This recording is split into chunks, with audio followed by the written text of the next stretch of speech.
राम भारत की आस्था है, राम भारत का आधार है, राम भारत का विचार है, राम भारत का विधान है, राम भारत का प्रताप है, राम प्रवाह है, राम प्रभाव है, राम नेति भी है, राम नीति भी है।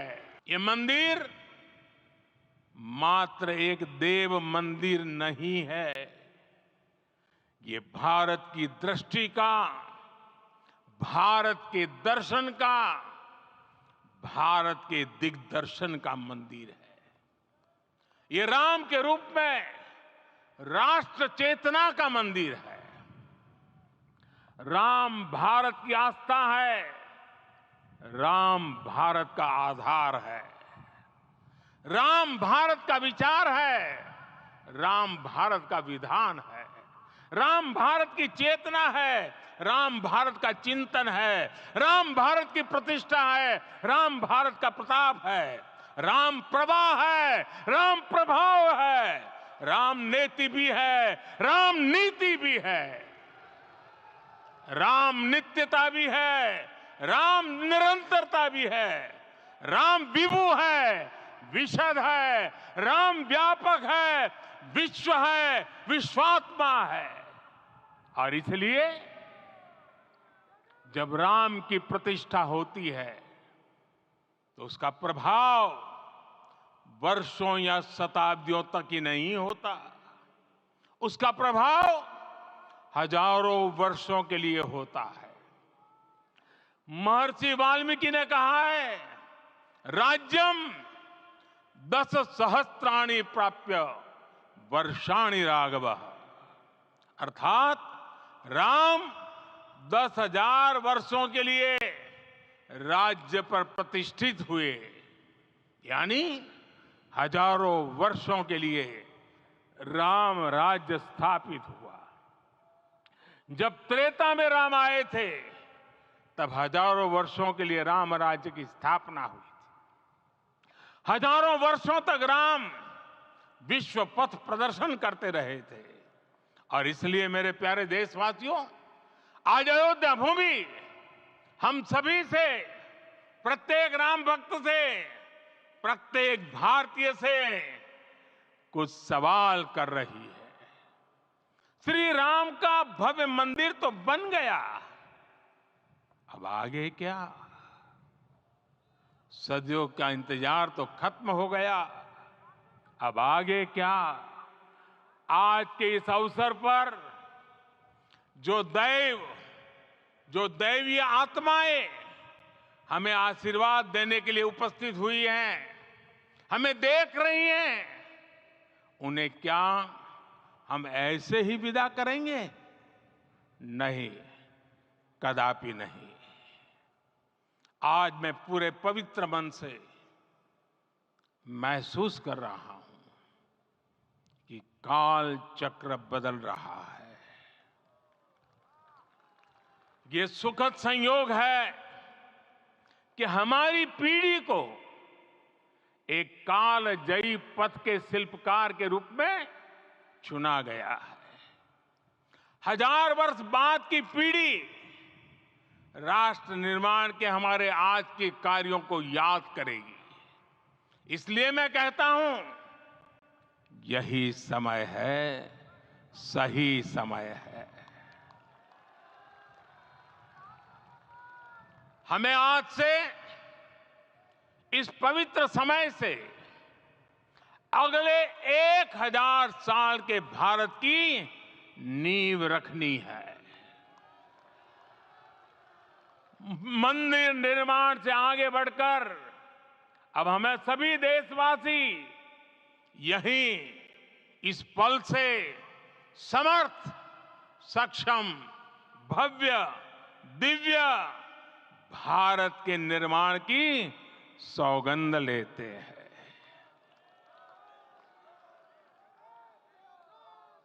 राम के विचार मानस के साथ ही जनमानस में भी हो, यही राष्ट्र निर्माण की सीढ़ी है। साथियों, आज के युग की मांग है कि हमें अपने अंतःकरण को विस्तार देना होगा।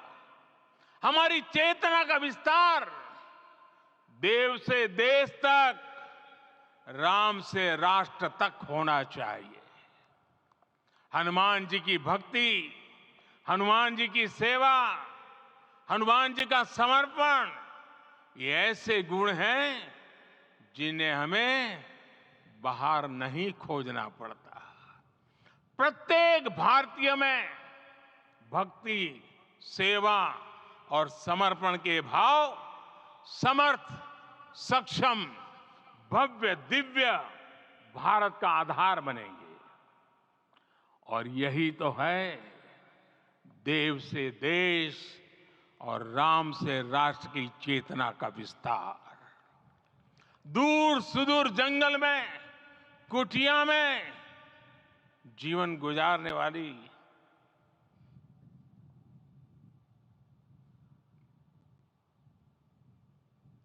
मेरी आदिवासी मां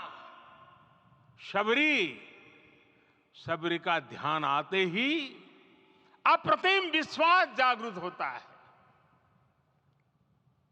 मां शबरी तो कब से कहती थी, राम आएंगे।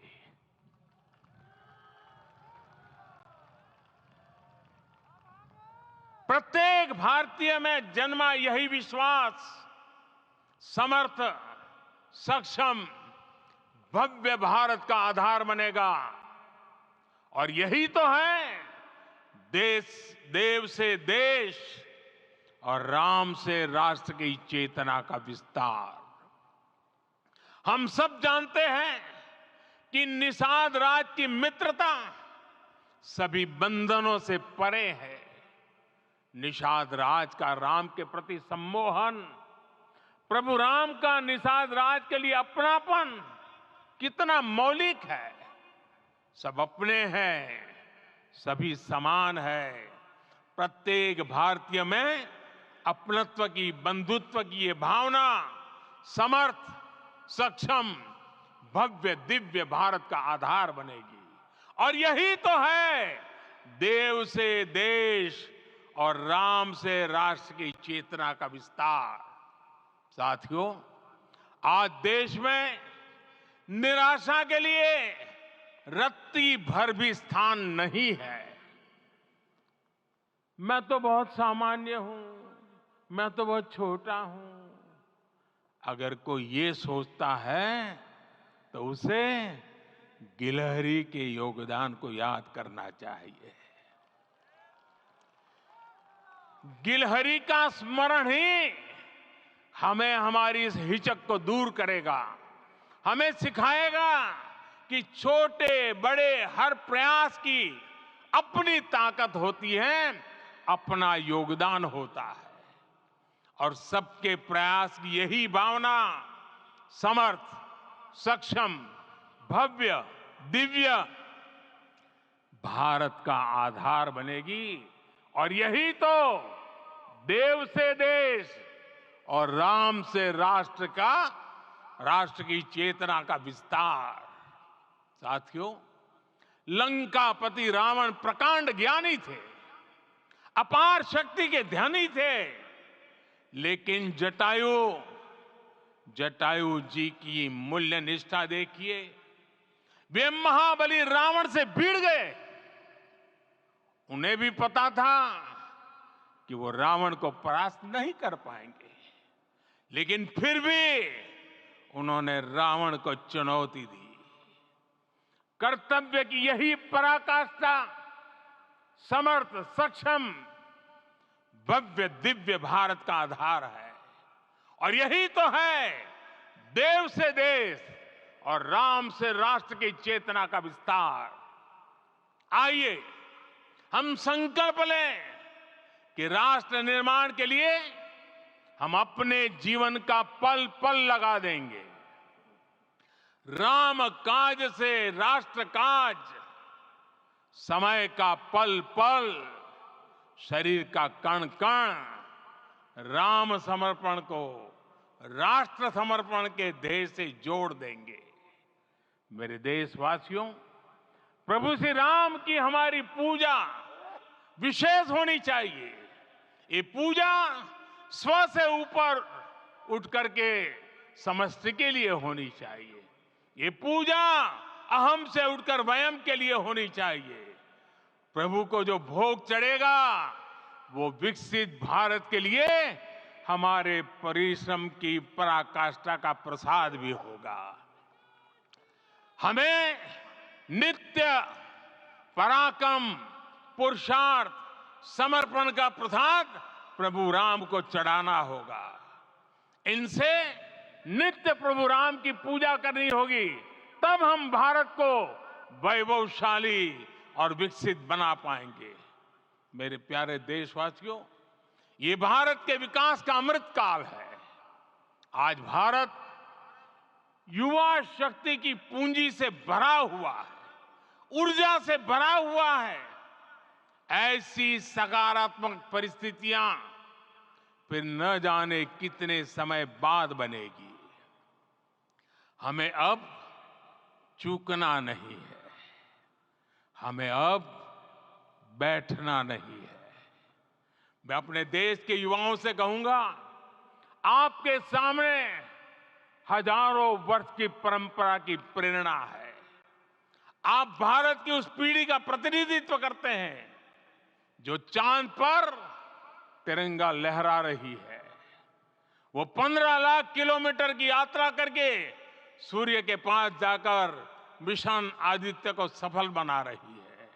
जो आसमान में तेजस और सागर में विक्रांत का परचम लहरा रही है। अपनी विरासत पर गर्व करते हुए आपको भारत का नव प्रभात लिखना है।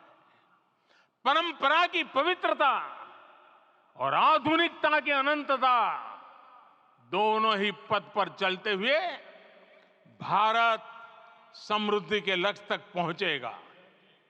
मेरे साथियों, आने वाला समय अब सफलता का है। आने वाला समय अब सिद्धि का है।